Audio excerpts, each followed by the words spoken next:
اعوذ باللہ من الشیطان الرجیم بسم اللہ الرحمن. تو ایسے لوگوں کو اللہ کیا کرے گا؟ معاف کرے گا، معاف کر دے گا. ٹھیک ہے خواجہ صاحب، قادری صاحب، ایک شخص ہے بھوک سے تڑپ رہا ہے، کچھ نہیں اس کے پاس، کوئی حلال ذریعہ نہیں ہے، کوئی حلال کھانا نہیں ہے، اور صرف حرام کھانا ہے. سور کا گوشت مثال کی طرف جیسا ہے، سور کا گوشت ہے، وہ کھاتا نہیں ہے، کھایا نہیں اس نے، جان چلی گئی.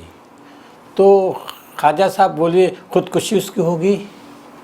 شریعت نے اجازت دی تھی اس کو، جان جو ہے بچانے کے لیے اجازت دی ہے شریعت نے، کھا سکتا ہے، لیکن اس نے نہیں کھایا اور جان چلی گئی. تو کیا کہیں گے آپ عمران صاحب؟ خودکشی کی شہید ہوگا. نہیں، صحیح کہہ رہے ہیں عمران صاحب کی بات صحیح ہے. گویا کہ خودکشی نہیں ہے، عزیمت کا راستہ اختیار کیا اس نے. رخصت ہے، نہیں یہ صرف رخصت ہے. خواجہ صاحب کیا ہے؟ صرف رخصت ہے یہ. اور اگر اس نے سور کے گوشت کو نہیں کھایا اور جان چلی گئی تو اس نے کس پر عمل کیا؟ عزیمت پر عمل کیا. یہ دین پھیلا ہے عزیمتوں کی وجہ سے پھیلا ہے، عزیمت پر عمل کر کے پھیلا ہے، رخصتوں پر عمل کر کے نہیں پھیلا. آپ سمجھ لیجیے، ہے کہ نہیں؟ آپ نے دیکھا مظالم ڈھا رہے ہیں قریش مکہ مظلوم مسلمانوں پر، جی، اور کہہ رہے ہیں کہ زبان سے کہہ دو کہ لات عزا بھی خدائی میں شریک ہیں. کیا کہا انہوں نے؟ نہیں، پھر بھی اعلان کرتے رہے بار بار، کیا؟ احد احد احد. جی، ان کا تو یہی دباؤ تھا نا کہ ایک مرتبہ یہ کہنا چھوڑ دیں. یہ کہا نہیں کہا، بولیے بعض لوگوں کی جان میں گئی اس میں، لیکن ہرگز ہرگز نہیں کہا انہوں نے. تو کیا انہوں نے عزیمت پر عمل کیا؟ رخصت پر، عزیمت پر. کیا انہوں نے غلط کیا؟ غلط نہیں کیا، صحیح کیا. اور صحیح بات یہ ہے کہ یہ رخصت پر دین نہیں پھیلا، عزیمت پر پھیلا. یا بھائی، اگر ایک تماچا مارا ہم کو کسی نے، ہم کو اختیار ہے کہ ایک تماچا ہم بھی رسید کریں، بولے کہ نہیں؟ بھائی دنیا قانون تسلیم کرتا ہے کہ نہیں؟ بدلہ لے لو. دنیا کسی قوم میں بھی کسی قانون میں بھی نہیں ہوگا کہ نہیں بدلہ مت لو، ہے کہ نہیں دنیا میں.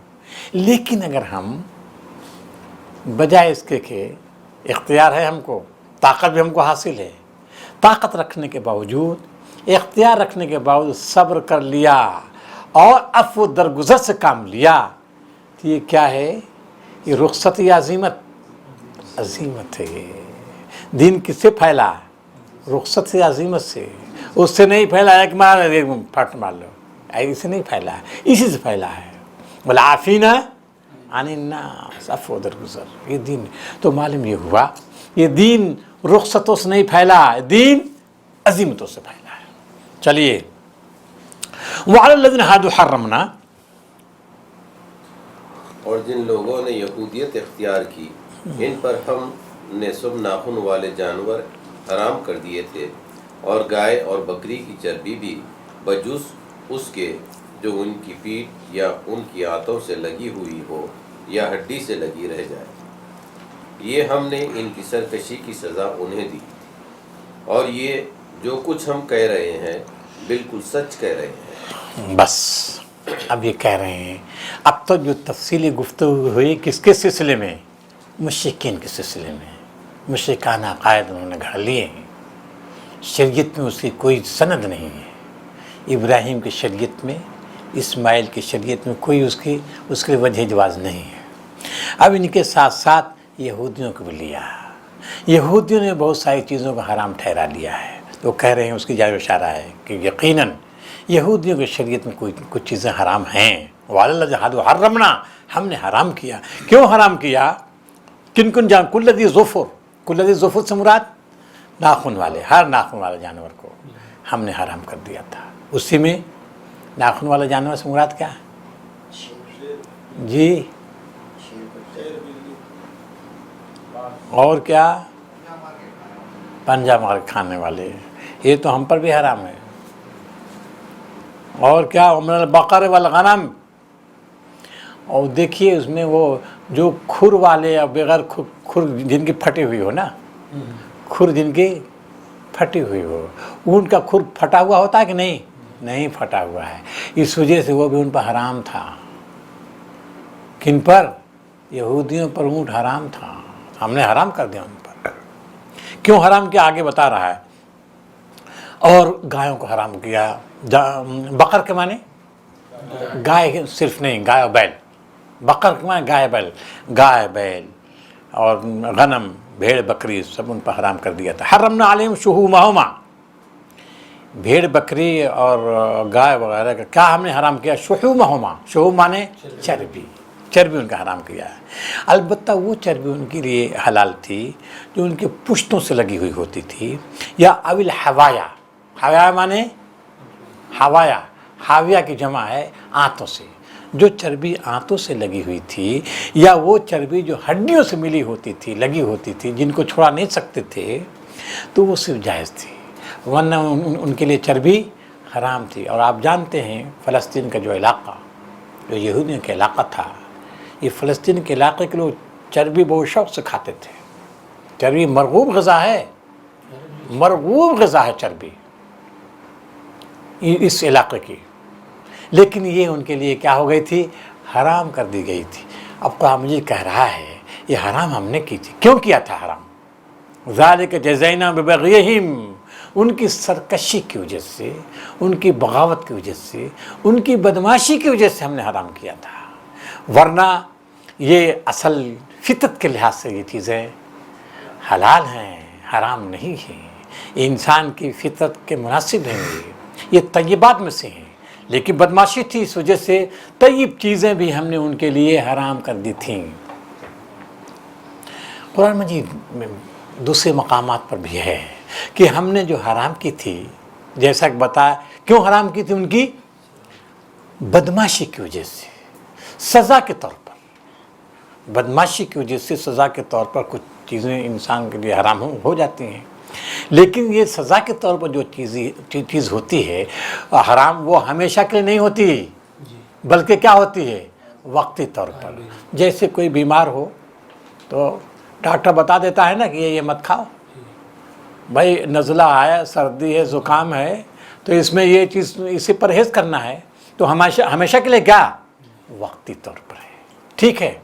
تو یہ قرآن مجید کہہ رہا ہے ان کی بدماشی کی وجہ سے، اخلاقی بیماری کی وجہ سے ہم نے ان پر حرام کر دیا تھا، لیکن ان کی حرمت موقت تھی، مؤبد نہیں تھی، یعنی ہمیشہ کے لیے نہیں تھی، وقت تھی، لیکن انہوں نے کیا کیا؟ بولیے، ہمیشہ کے لیے۔ اور آج جو ہے ہم اس کو حلال قرار دے رہے ہیں تو یہ طوفان مچا رہے ہیں کہ کیسا نبی، مشرکین کے ساتھ دے رہے ہیں، یہ بھی یہ کیسا نبی ہے، ساری چیزوں کا حلال قرار دے رہا ہے۔ تو قرآن مجید ابھی اس کے بعد کون سورہ ہے معلوم ہے آپ لوگوں کو؟ سورہ اعراف، اس میں بتائے گا کہ ہم نے جو ان پر حرام کیا تھا، اس لیے حرام کیا تھا کچھ دنوں تک یہ ٹھیک ہو جائیں، درست کر لیں، ان کے اخلاق وغیرہ ٹھیک ہو جائیں، اور ہمیشہ کے حرام نہیں کیا تھا۔ اور ہم نے وعدہ کیا تھا کہ ایک نبی آئے گا، نبی آئے گا، وہ نبی کیا کرے گا؟ وہ حلال کرے گا۔ وہ نبی آ گیا، کون؟ یہ محمد صلی اللہ علیہ وسلم آ گئے، جس کا ذکر آئے گا کہاں؟ سورہ اعراف میں آئے گا، اس پر تفصیلی گفتگو کریں گے۔ فَإِن كَذَّبُوكَ، اگر وہ تمہیں جھٹلائے تو ان سے کہہ دو کہ تمہارے رب کا دامن رحمت وسیع ہے اور مجرموں سے اس کی عذاب کو پھیرا نہیں جا سکتا۔ کیا مطلب ہوا؟ فَإِن كَذَّبُوكَ، اگر یہ تم کو جھٹلا رہے، کون جھٹلا رہا ہے؟ یہود۔ دیکھیے بالکل صحیح فرماتے ہیں آپ لوگ، یہ ذکر یہود کا چل رہا ہے نا، صاف صاف آ گیا۔ فَإِن كَذَّبُوكَ، اگر تم کو جھٹلا رہے ہیں، فَقُلْ رَبُّكُمْ ذُو رَحْمَةٍ، تو کہہ دو کہ تمہارا رب کیا ہے؟ ذو رحمہ ہے، ذو رحمہ رحمت والا ہے، واسع ہے، وسیع رحمت والا ہے۔ ہم نے عرض کیا تھا ذو رحمہ کا لفظ کب آتا ہے؟ مشرکین کے لیے، مشرکین کے لیے دشمنان اسلام کے لیے آتا ہے، یہود بھی آگے اس میں نا، ان کے لیے آتا ہے، مسلمانوں کے ذمہ نہیں آتا۔ کہ فَإِن كَذَّبُوكَ، اگر وہ جھٹلا رہے ہیں، فَقُلْ رَبُّكُمْ ذُو رَحْمَةٍ، کہہ دو تمہارا رب کیا ہے، وسیع رحمت والا ہے، اور وہ اپنے عذاب کو مجیب لوگوں سے ہٹاتا نہیں ہے۔ کیا مطلب اس کا، بتائیے ذرا سے۔ رحمت کر کے رحمت کے طور پر عذاب نہیں آ رہا، ورنہ تو عذاب آ ہی جاتا ہے۔ ہاں، یہ گویا جواب دیا جا رہا ہے، کس چیز کا جواب دیا جا رہا ہے؟ عمران صاحب،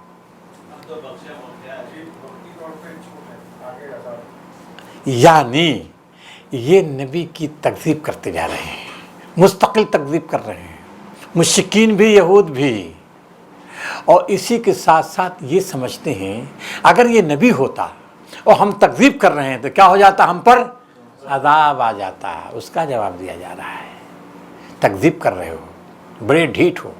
اور یہ بھی صحیح ہے کہ اللہ تعالیٰ مکذبین پر عذاب لاتا ہے، اس میں دو رائے نہیں ہے، لیکن اللہ تعالیٰ رحیم ہے، کریم ہے، اور اس کی رحمت کیا ہے، وسیع ہے۔ یہ ان کے ضمن میں، یہود کے ضمن میں سورہ اعراف میں آیا ورحمتی وسعت کل شیء، یہودی کے ضمن میں آیا ورحمتی وسعت کل شیء، میری رحمت ہر چیز پہ حاوی ہے۔ تو کہہ رہا ہے کہ اگر عذاب نہیں آ رہا ہے، تمہاری تکذیب کے باوجود، تمہاری ریشہ دوانیوں کے باوجود عذاب نہیں آ رہا، تو کیوں نہیں آ رہا ہے؟ کہ وہ رحیم ہے، وہ غفور ہے، وہ مہربان ہے، چشم پوشی سے کام لیتا ہے، اس وجہ سے تم ڈھیٹ مت بن جاؤ۔ وَلَا يُرَدُّ بَأْسُهُ عَنِ الْقَوْمِ الْمُجْرِمِينَ، اور اللہ تعالیٰ اپنے عذاب کو مجرم قوم سے ٹالتا نہیں ہے، جب فیصلہ کر لے گا تو پھر عذاب اس کا آ جائے گا۔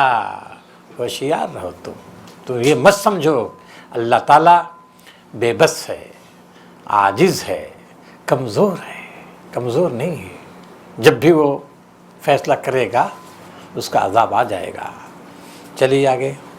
یہ مشرک لوگ تمہاری ان باتوں کے جواب میں ضرور کہیں گے کہ اگر اللہ چاہتا تو نہ ہم شرک کرتے اور نہ ہمارے باپ دادا اور نہ ہم کسی چیز کو حرام ٹھہراتے۔ بس کیا مطلب اس کا؟ یہ مشرکین کہیں گے کہ اگر اللہ چاہتا تو ہم شرک نہ کرتے اور نہ کوئی چیز حرام کرتے۔ اللہ چاہتا یعنی، اب دیکھیے ڈھیٹ ہیں، کتنے ڈھیٹ ہیں عمران بھائی۔ مشرکین کہتے ہیں کہ اگر اللہ چاہتا تو ہم مشرک نہ ہوتے۔ کیا مطلب؟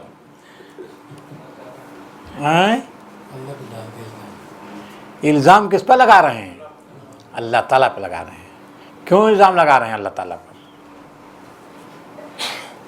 کیا کہنا چاہتے ہیں یہ؟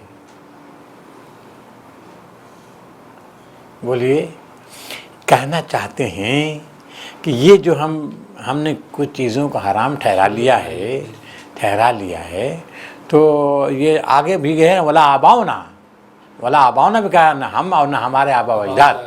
مطلب یہ ہے کہ جو بھی ہم جس راستے پر چل رہے ہیں وہ شرک نہیں ہے، تم شرک کر رہے ہو، شرک نہیں ہے۔ یہی ابراہیم کا دین ہے، یہی اسماعیل کا دین ہے، یہی دین ہے۔ اگر ابراہیم اور اسماعیل کا دین نہ ہوتا تو ہم پر عذاب آ گیا ہوتا۔ عذاب نہیں آ رہا ہے، جی عذاب نہیں آ رہا ہے، تو اس کا مطلب کیا ہے؟ اللہ اس پر راضی ہے، اللہ اس کو پسند کر رہا ہے۔ ورنہ اللہ کے نزدیک اگر یہ چیز ناپسند ہوتی تو ہم ہرگز ایسا نہیں کر سکتے تھے، اللہ اب تک ہم کو پکڑ چکا ہوتا۔ تو کیا جواب دیا جا رہا ہے؟ کذالک کذب الذین من قبلہم۔ چلیے اسی طرح ایسی ہی باتیں بنا کر ان سے پہلے کے لوگوں نے بھی حق کو جھٹلایا تھا، یہاں تک کہ آخرکار ہمارے عذاب کا مزہ انہوں نے چکھ لیا۔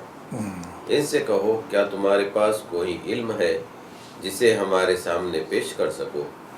تم تو محض گمان پر چل رہے ہو۔ بس وہ یہ بتایا جا رہا ہے، یا بھائی بتائیے جا رہا ہے کہ ہمیشہ سے ہی رہا ہے، ہمیشہ سے جو مشرک قومیں ہیں انبیاء علیہ الصلوۃ والسلام کے اسی طرح جواب دیتی رہی ہیں کہ جب کہا جاتا ہے کہ تم توحید کا راستہ اختیار کرو تو کہتے تھے کہ نہیں ہم اس کو نہیں چھوڑ سکتے، کیونکہ ہم نے اسی پر اپنے آبا و اجداد کو پایا ہے، ہمیشہ سے یہ رہا ہے۔ مشرق قومیں لوگوں کو بہکاتی رہیں گی، یہی جواب دیتی رہی ہیں، لہذا یہ کوئی نئی بات نہیں ہے کہ وہ جو یہ کہہ رہے ہیں، لیکن ان کو یاد رہنا چاہیے، ان کو سمجھنا چاہیے کہ مشرق قوموں نے جب اصرار کیا اس پر، آبا و اجداد کے دین پر، تو ہمارا عذاب آیا، ان کو ہمیں نیست نابود کر دیا، لہذا یہ نہ سمجھیں کہ ہم ان کو پکڑیں گے نہیں، ہمارا عذاب آئے گا، ان کو ہوشیار رہنا چاہیے، بچ نہیں سکتے ہمارے عذاب سے۔ چلیے، قل فللہ الحجۃ البالغہ فلو شاء لہداکم اجمعین، چلیے، قل فللہ الحجۃ البالغہ۔ ان سے کہو کیا تمہارے پاس کوئی علم ہے جسے ہمارے سامنے پیش کر سکو؟ تم تو محض گمان پر چل رہے ہو اور نری قیاس آرائیاں کرتے ہو۔ ٹھیک، پھر کہو تمہاری اس حجت کے مقابلے میں حقیقت رس حجت تو اللہ کے پاس ہے، بے شک اگر اللہ چاہتا تو تم سب کو ہدایت دے دیتا۔ بس اب اس آیت کا مطلب کیا ہے؟ بس یہ دیکھیے، قل فللہ الحجۃ البالغہ فلو شاء لہداکم اجمعین۔ آپ ترجمہ پڑھیے مولانا، قل فللہ الحجۃ البالغہ۔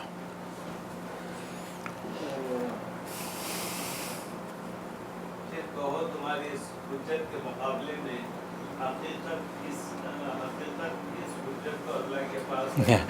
حقیقت رس ہے، اس نہیں ہے، حقیقت رس ہے، وہ کہہ دو رے ہے، رے، سمجھ گیا آپ؟ حقیقت رس، حقیقت رس حجت، حقیقت رس، اس سے حقیقت رس مطلب حقیقت تک پہنچنے والا۔ پہنچنے والی۔ اس سے قریب۔ کیا مطلب؟ مفہوم کیا ہوا؟ کہ اللہ کی حجت ہے غالب۔ کیا مطلب اس کا؟ کہہ دو کہ اللہ ہی کے لیے حجت ہے، جو مولانا وہ ہمارے متین بھائی کے کہنے کے مطابق حقیقت رس ہے، اللہ ہی کے لیے حجت ہے جو حقیقت رس ہے، اور اللہ چاہتا تو تم سب کو ہدایت دے دیتا۔ کیا مطلب اس کا؟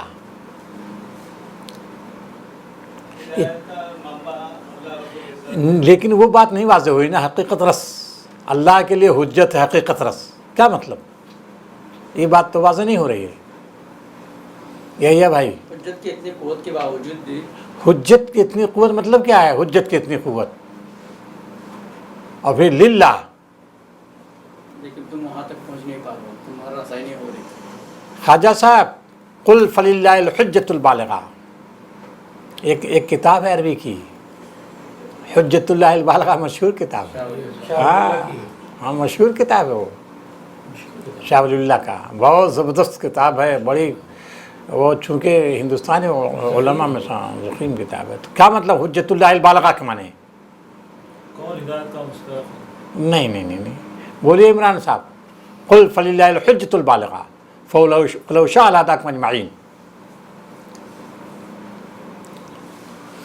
اب سنیے ترجمہ پہلے، یہ جو ہے وہ ترجمہ جو کیا ہے، اور ترجمہ پڑھتے تو قل فللہ الحجۃ البالغہ کا کہہ دو تو پھر اللہ ہی کی حجت غالب ہے، بس کہہ دو کہ اللہ ایک حجت کہہ دو غالب تو ہے۔ پھر اللہ ہی کی حجت غالب ہے۔ جی اس میں ہے، آپ کہیے ہاں، کہیے کہ بس پوری حجت اللہ ہی کی رہی، پھر اگر پوری وہ حجت اللہ ہی کی رہی، ٹھیک ہے، پھر اور اگر وہ چاہتا تو سب کو راہ پہ لے آتا۔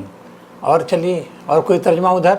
انگلش کا ترجمہ نہیں ہے بھائی، انگلش کا ترجمہ ہوتا تو بتاتے ہیں ہم کو، کوئی انگریزی ترجمہ ہے؟ ہاں پڑھیے تو ذرا سا انگریزی ترجمہ کیا ہے، ادھر ہی کہیں ہوگی آپ کے پاس، عمران صاحب، عمران صاحب کے پاس ہے، پڑھیے۔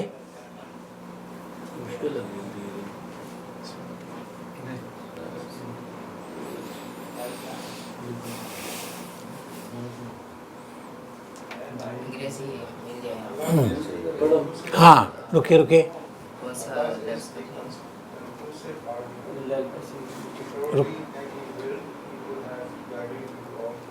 بس اس کا ترجمہ کیجئے، جو انگریزی کا لفظ ہے اس کا ترجمہ کیجئے، تو اردو میں بیان کیجئے اس کو۔ اللہ چاہتا تو آپ کو ہدایت دے دیتا۔ ولو شاء لہداکم اجمعین کا ہے ترجمہ. چلیے اچھا.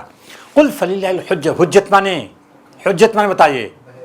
بحث کے معنی یہاں ہے، حجت مانے دلیل. یہ بات ہے، دلیل، یہ بات ہوئی. دل کو حجتنا اسی سورہ میں نا، حجت، دل کو حجتنا، یہ دلائل دیے ہم نے. تو حجت کے معنی دلیل. بالغہ معنی مؤثر. بالغہ معنی بالغہ جب لوگوں کے معنی پہنچنا نا، اسی کے ترجمہ یہ جو پڑھ رہے تھے متین صاحب، حقیقت رس نا، حقیقت رس سے بات نہیں بن رہی. بالغہ کے معنی مؤثر. مؤثر کہاں مؤثر؟ دل میں دھسنے والی، دل میں گھسنے والی. جیسے وَقُلْ لَهُمْ فِي أَنفُسِهِمْ قَوْلًا بَلِيغًا، مؤثر بات.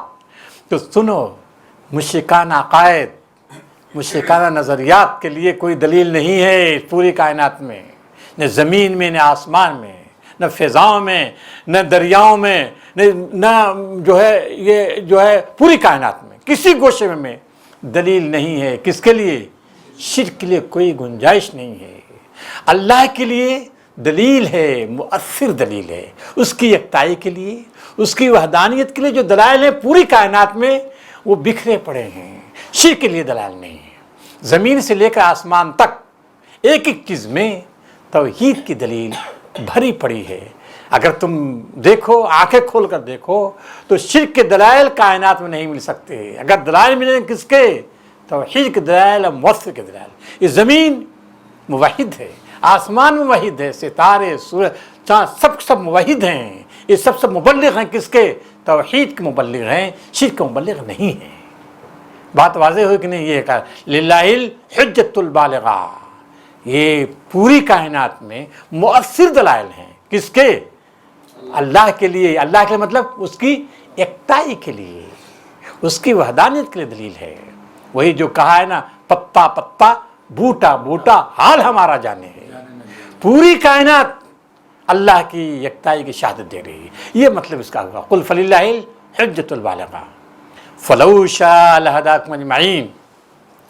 اگر اللہ چاہتا تم سب کو ہدایت دے دیتا. مطلب کیا ہوا؟ اس نے دلائل دے دیے، بکھیر دیے دلائل زمین سے لے کر آسمان تک پوری کائنات میں. اس کی یکتائی کے دلائل ہیں. فلو شاء لہداکم اجمعین، زبردستی اگر تم کو ہدایت دینا چاہتا دے سکتا تھا، لیکن اس نے آزادی دی ہے. دلائل بکھیر دیے ہیں. کس لیے؟ تاکہ اپنے آنکھوں کو استعمال کرو، اپنے کان کو استعمال کرو، اپنے دماغ کو استعمال کرو اور پھر ایمان لاؤ. کان کو استعمال کر کے، دماغ کو استعمال کر کے جو ایمان لاؤ گے وہ ایمان مضبوط ہوگا. اس ولو شاء لہداکم اجمعین. تو زبردستی تم کو مسلمان نہیں بنا سکتا، مومن نہیں بنا سکتا. اور چلیے کیا ہے؟ قل ہلما. اب یہ ایک نہایت اہم بات بیان کرنے کے بعد کیا کہہ رہا ہے؟ قل ہلما.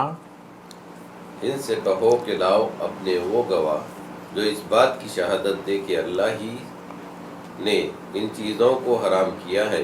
پھر اگر وہ شہادت دے دے تو تم ان کے ساتھ شہادت نہ دینا، اور ہرگز ان لوگوں کی خواہشات کے پیچھے نہ چلنا جنہوں نے ہماری آیات کو جھٹلایا ہے اور جو آخرت کے منکر ہیں، اور جو دوسروں کو اپنے رب کا ہم اثر بناتے ہیں. بس اب دیکھیے یہاں کہہ رہا ہے قل ہلما. اے نبی کہہ دو، ہلما مانے آؤ، آؤ.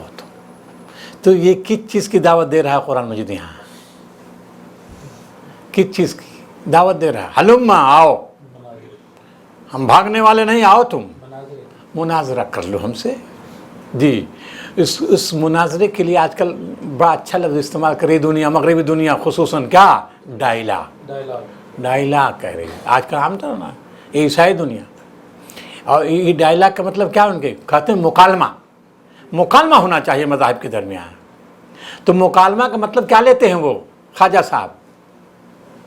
مکالمہ جو آج کل عیسائی دنیا مطلب لے رہی کیا؟ کہ مکالمہ ہو، اور مکالمہ کا یہ نتیجہ نکالا جائے کہ سب دین کیا ہیں؟ برابر ہیں. کوئی کسی پر تنقید نہ کرے. یہی بات ہوئی نا. قرآن مجید کہہ رہا قل ہلما، آؤ.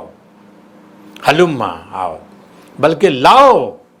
کن کو؟ اپنے شہداء کو لاؤ جو شہادت دیں کہ اللہ تعالیٰ نے ان ساری چیزوں کو حرام ٹھہرایا ہے. لاؤ. دلیل لاؤ. تو اب وہ مکالمہ کر رہا ہے کہ لاؤ دلیل.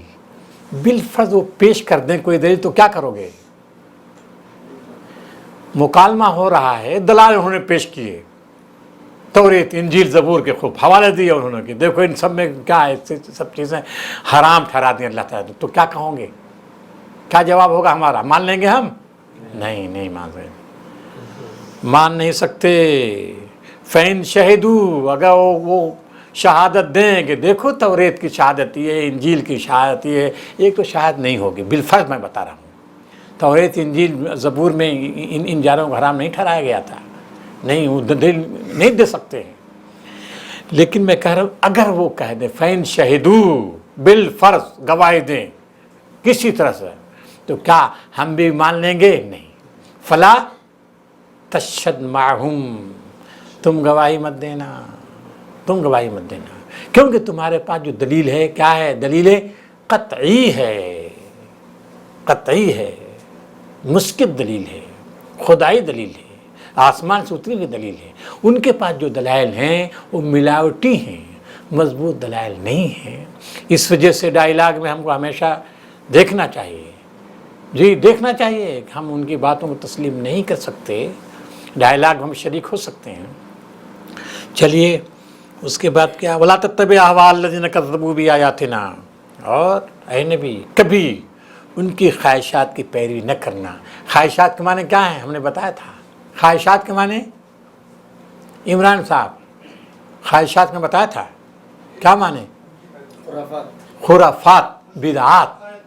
جی مشرکانہ عقائد جو بدعات پر مشتمل ہیں، خرافات مشتمل، کوئی جڑ نہیں، کوئی بنیاد نہیں، کوئی سند نہیں ان کے پاس. صرف باپ دادا کی دلیل دیتے ہیں، کہتے ہیں ہم نے اپنے باپ دادا کے سے پایا تھا. یہ خواہشات ہیں، یہ بدعات ہیں، خرافات ہیں، کوئی دلیل ان کے پاس نہیں ہے. اے مسلمانوں، نبی صلی اللہ علیہ وسلم کے خطاب کے ذریعے پورے مسلمانوں کو خطاب کیا جا رہا ہے، گویا کہ ان کی خواہشات کی پیروی نہ کرنا جو جھوٹے ہیں، جو ہماری آیات کی تکذیب کرتے ہیں. ایک تو ہماری آیات ہیں، روشن دلائل ہیں، مضبوط دلائل ہیں، مستحکم دلائل ہیں. دوسری جانب دلیل نام کوئی چیز نہیں ہے، کوئی حقیقت اس میں نہیں ہے. لہذا مسلمانوں تم ان کی خواہشات کی پیروی ہرگز نہ کرنا. وہ تم کو بہکانا چاہتے ہیں، ڈائلاگ کے نام پر، مکالمے کے نام پر بہکانا چاہتے ہیں کہ مسلمانوں کے اندر کوئی رواداری پیدا ہو جائے اور مسلمان جو ہے ایسے حملے ان پر کیے جائیں کہ وہ بس دفاع کی پوزیشن میں آ جائیں.